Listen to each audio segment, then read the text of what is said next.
So I really wanted to make this video, because I've been getting mad downloads lately, right? And I don't know, I'm gonna just jump in. If y'all hear babies crying and screaming, just know they're not mine, right? So yesterday I wrote in my notebook, I said it's very important to pay attention to when memories come up. You need to pause, breathe, go into them. You are granted the chance to make peace or integrate with a part of yourself on another timeline. Tell that version of you what it needs to hear in that moment. Helping or allowing, this will help you or allow you to access a version of you on a higher timeline. The timeline that you're currently on is maybe filled with traumas, filled with fears, filled with all kinds of maybe psychological, emotional, physical issues because trauma gets stored in the body. So the more that you work through that, you're able to access and shift higher timelines. I'm also going to read this Twitter thread that I wrote yesterday, and I feel like it explains it a bit more. So just bear with me. I said you jump timelines through memory. I learned this watching the movie The Butterfly Effect with Ashton Kutcher. It's really, really, really good. And through your breath, which is prana, life force energy. Different expressions of you have different breathing patterns, right? So when you were in that mind and like emotional state when you were being traumatized, or like even a couple months, a couple years after, that breathing pattern is completely different than the breathing pattern you have now. So being able to manipulate and control your breath through breath work and through consciously using your breath, directing it to areas of the body, allowing your consciousness to travel along the breath is what's going to help you access different expressions of yourself or higher timelines of yourself, right? So reading this Twitter thread now, I feel like I'm going mad fast because it's like, I don't want the babies to come upstairs and start screaming and I don't get all this information out. But going into this Twitter thread, because yesterday all this came back to me as I watched the second season of this show Undone. It's on Amazon Prime. See, this is what I said. Big sister. I'm busy right now. Okay. All right. But all this came back to me after I watched the show Undone, the second season, and that season was primarily just they were jumping through wormhole and wormholes of memories. It's really good. It's on Amazon Prime. And they were using that to kind of shift and change their reality, to jump from timeline to different timeline. It was amazing. I watched it all in one day, but I was doing my hair. My hair takes mad long, so I just sat there and watched it. But I might definitely go back and rewatch it. So in my Twitter thread, I wrote, revisiting this after watching the second season of Undone. Because I tweeted about, I'm going to link the tweet here. I tweeted about the butterfly effect, right? And I said, he used his memories as a gateway to timeline hop, shifting his consciousness to different versions of himself. Then I said, revisiting this after watching the second season of Undone. Memories are portals through time that can help you expand your consciousness.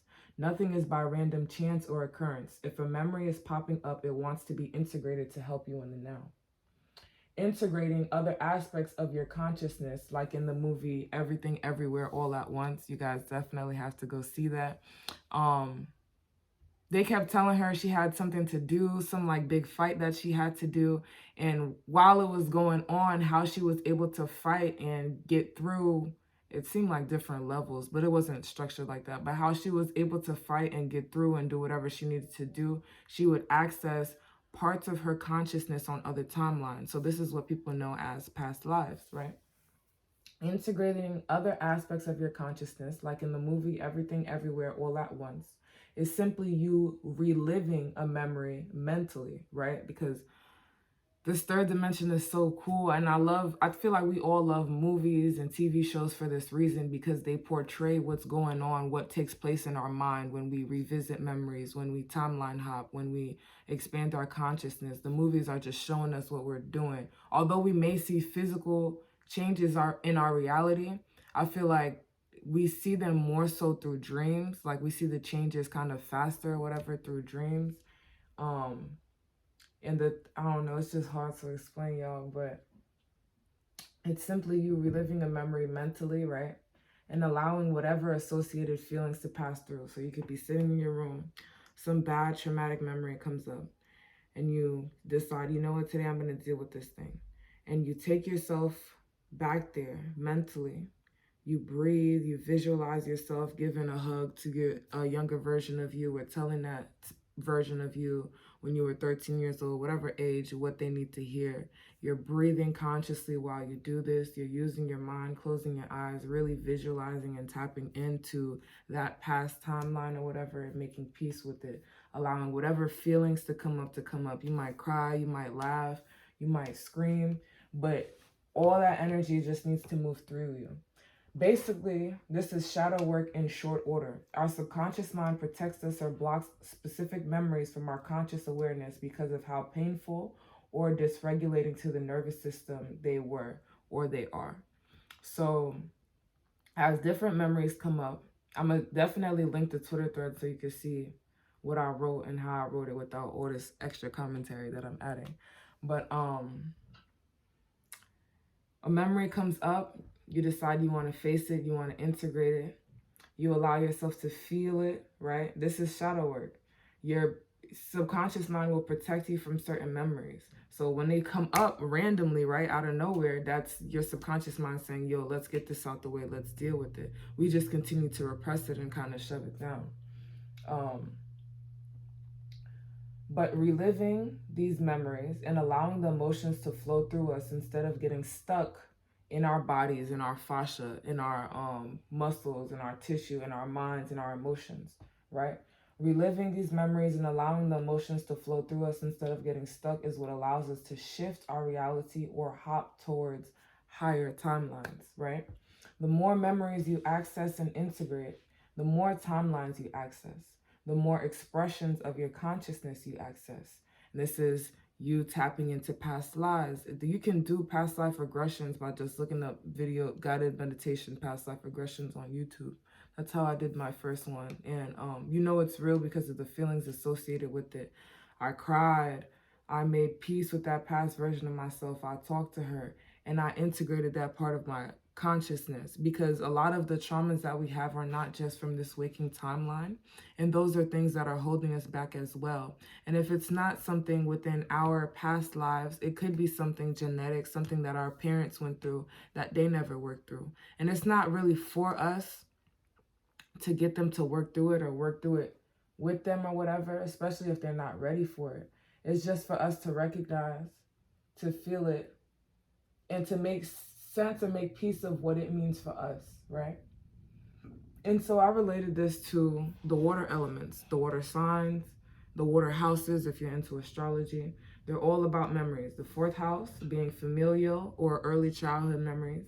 The 8th house being traumatic memories, or like memories that are just like very psychologically charged or emotionally charged in that manner. And the 12th house would be memories that transcend this dimension, because you have memories that are not only from past lives, right? You have memories from when you were from a certain star system, if you're into that kind of thing. You have memories from since the origin of creation of consciousness, because you are source. You have aspects of source consciousness within you. Everybody can tap into source consciousness. So you have all the memories of source, which is essentially the Akashic records. Some are specific to you, right, and your soul's journey, but you can access the entirety of it, right?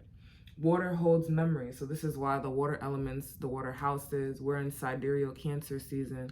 So we may be feeling all these memories popping up, all these emotions popping up, because it's trying to get us to move through them, to work through them like water, right?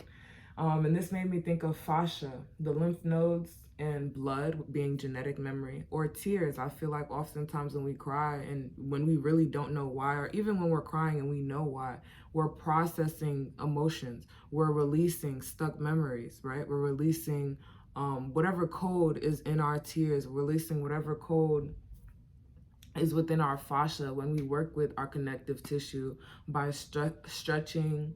And I like to do ball rolling a lot, and so it helps massage the fascia and loosen it up, because memories memories get stored in every part of our being on every level. So it's not just like mentally. It's also in your astral body. It's also in your physical body. And so just tying all of this together, right? I had a dream last night. I'm not going to go into it, but it made me realize that dreams can often tell you whether you've jumped a timeline or expanded your consciousness, whether you have integrated certain aspects of you, whether you have made peace with certain aspects of your past, etc., etc. And so what's very important about this is because in order for you to expand your consciousness, your mind, body, and spirit must be in sync, right? And I'm writing a little blog post about it and how yoga helped me with this, because my mind, I was feeling so much information with my mind when I first awakened. And my spirit had not caught up. My body was not caught up. I still worked out and did little things like that, but it was still out of sync to where I was lagging. And now doing integrative practices like yoga, or you can do Kundalini yoga. My partner does martial arts, and you're using your body. You have to use your breath when you're doing martial arts. This all helps you to get your mind, body, and spirit in sync, right?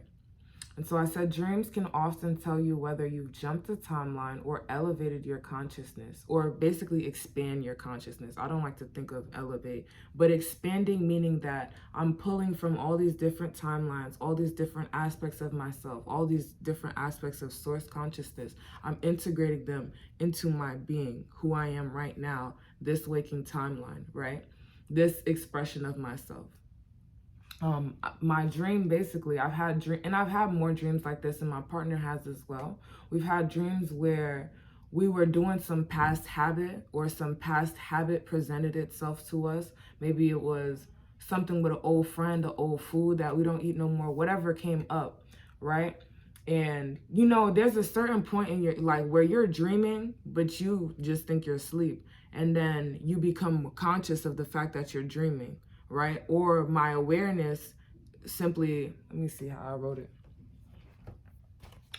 I said, dreams can often tell you whether you've jumped a timeline or elevated your consciousness. I've had dreams where I was doing some past habit, or an old habit presented itself. And once I became aware in the dream, like being aware that I was dreaming, or my consciousness kind of caught up to what was going on in the dream, I stopped, I said no, etc., etc. This shows that my consciousness, or your consciousness, is simply your awareness. So if I'm doing some past habit in the dream, and then I'm like, I kind of wake up and like, oh, I'm dreaming right now. Oh, what's going on? Oh, no, I'm not fucking with that shit. That's simply your awareness catching up, meaning your mind, body, and spirit is in sync. The quickest way to expand or elevate your consciousness is through breath work, and again, practices that help to integrate mind, body, and spirit. You need integrative practices. You need practices that are going to reset your nervous system on all levels, right? So that went well, I think.